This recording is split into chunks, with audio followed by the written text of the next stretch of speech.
You don't have a spending problem. You have a survival problem. Look, most people treat their income like a surprise birthday gift. They get excited when the notification hits their phone, immediately spend it on things they think they need to look successful, and then spend the final week of the month eating cereal for dinner while checking their banking app 17 times a day. They're constantly playing defense with their money, reacting to crises rather than designing a future. But there is another way to play this game, one inspired by cultures that have turned saving money into a high-stakes art form. It's called the 10-to-1 rule. The math is simple, though the execution is, well, slightly barbaric by modern standards. The goal is to spend just $1 for every 10 you earn. That is a 90% savings rate. Now, before you close this video and call me unrealistic, that's not the point. The point is to ask, what would happen if you actually built your life this way? What if you stopped optimizing for luxury and started optimizing for durability? Even if you never hit 90%, aiming for it forces you to save more than most people will ever earn. Here's the thing. Most people approach savings backwards. They pay their rent, their $700 car payment, and their 17 different streaming services, and then they try to save whatever is left over at the end of the month. Spoiler alert, there's never anything left over. It's like trying to fill a bucket with a giant hole in the bottom and wondering why you're still standing in a puddle. If you want to escape the financial hamster wheel, you have to flip the script. You have to treat your savings as your first and most non-negotiable bill. This isn't just theory. We see this in some East Asian financial cultures where the average household saves nearly half of everything they earn. In China, for example, the gross savings rate has averaged nearly 46% since 1952. During their peak years, they were putting away over 50% of everything they earned. Let's be honest. Why do they do it?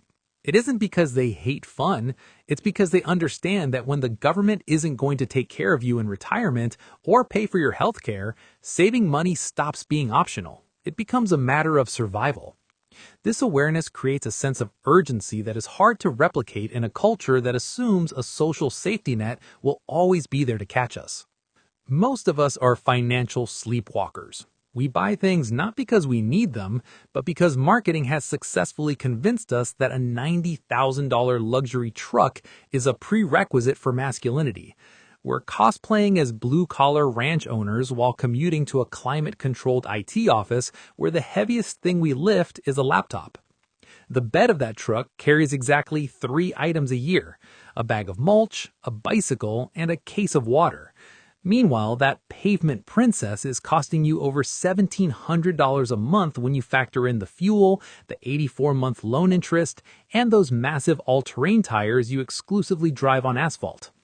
You're essentially trading a comfortable retirement for the privilege of sitting 6 inches higher than everyone else in traffic. To stop sleepwalking, you need zero-based control.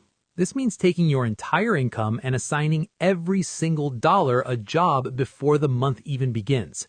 Your rent gets a job, your groceries get a job, but your savings, they get their job first. Let's look at some blunt numbers. If you take home $4,000 a month and you're serious about the 10-to-1 mindset, you might assign $1,000 to investments immediately. This forces an intentional design on your life. You stop asking, can I afford this? And start asking, does this fit the design? If you spend $100 on a dinner out, that's not just $100. It's potentially several $100s in lost investment growth over the next several decades. You're not just buying a steak, you're selling a piece of your future freedom. Aha, here is where we talk about debt. In a high savings culture, debt is viewed with extreme suspicion. If you can't pay cash for it, the default assumption is that you can't afford it, period. Compare that to our current reality, where the average American car payment is over $700 and people are financing depreciating assets for 7 years. It's financial suicide in slow motion. And then there's education. The highly disciplined don't see education as a piece of paper, they see it as the ultimate investment with a guaranteed ROI. If you spend $100,000 on education that increases your lifetime earning potential by $50,000 a year, you've just made a move that would make Warren Buffett jealous. That's building an arsenal for the rest of your life. Consumption culture asks, what can I buy today? Resilience culture asks, what can I build that will support me tomorrow? Look, I get it. Saving 50 or 90% of your income starting tomorrow is probably unrealistic for most people. If you're currently saving 5%, jumping to 50% is a recipe for a psychological breakdown.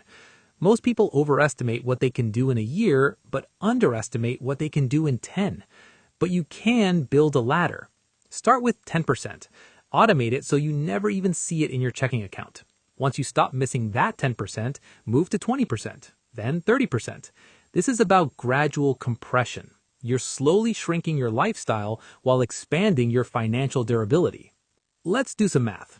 If you save $100 a week and earn 8% return, it takes about 12 years to hit your first $100,000. That first 100K is the hardest because you're doing all the heavy lifting. But once you hit that milestone, you're actually 1/3 of the way to becoming a millionaire in terms of time.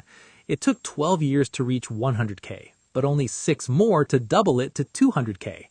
By the time you're at 500K, your money's likely earning more in annual growth than you earn at your job. That is the reward for the temporary barbarism of living on less. This leads to a fundamental shift in psychology. There's a massive difference between a survival mindset and a lifestyle mindset. When you have zero savings, your brain operates in survival mode, where every decision is filtered through fear. You take the job you hate because you have to. You stay in toxic environments because leaving feels too risky.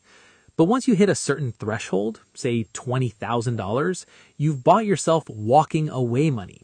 This milestone creates enough breathing room for your brain to start thinking about wealth building instead of just wealth preservation. You sleep better. You negotiate from a position of strength. Your cortisol levels actually drop because you know you can handle the check engine light or the unexpected medical bill without it becoming a crisis. True wealth isn't about the Rolex or the leather seats that smell like a spaceship. Most millionaires in America are shockingly ordinary people who drive 10-year-old cars and live in modest homes. Wealth is about accumulating choices. It's about financial durability, the ability to withstand a storm without your entire life collapsing. There's also a social component to this discipline that we often ignore: complete financial transparency within the family. In many high savings cultures, money is a family project. Every family member knows exactly how much comes in, where every penny goes, and what the long-term goals are. When your family understands that skipping restaurant meals for 2 months means fully funding an emergency account, the sacrifice stops feeling like deprivation and starts feeling like teamwork. Compare that to most households where money conversations are treated like state secrets, whispering about bills only when the kids leave the room. That secrecy breeds uncertainty, and uncertainty breeds anxiety. When you live on half your income, you're not depriving yourself of a life, you are providing yourself with an unbreakable one. So let's end with a question that might make you a little uncomfortable. If you had to live on half your income tomorrow, could you? Think about it. Is it truly impossible, or is it just that your spending has become untrained? Are you a slave to your own lifestyle inflation, or are you the one in control? I'm curious. What's your current savings rate? Drop it in the comments and be honest. If it's 0%, start there. If it's 50%, tell us how you did it. And if you're interested in building a life focused on durability rather than just appearances, hit that subscribe button. We're not here for the hype. We're here for the math.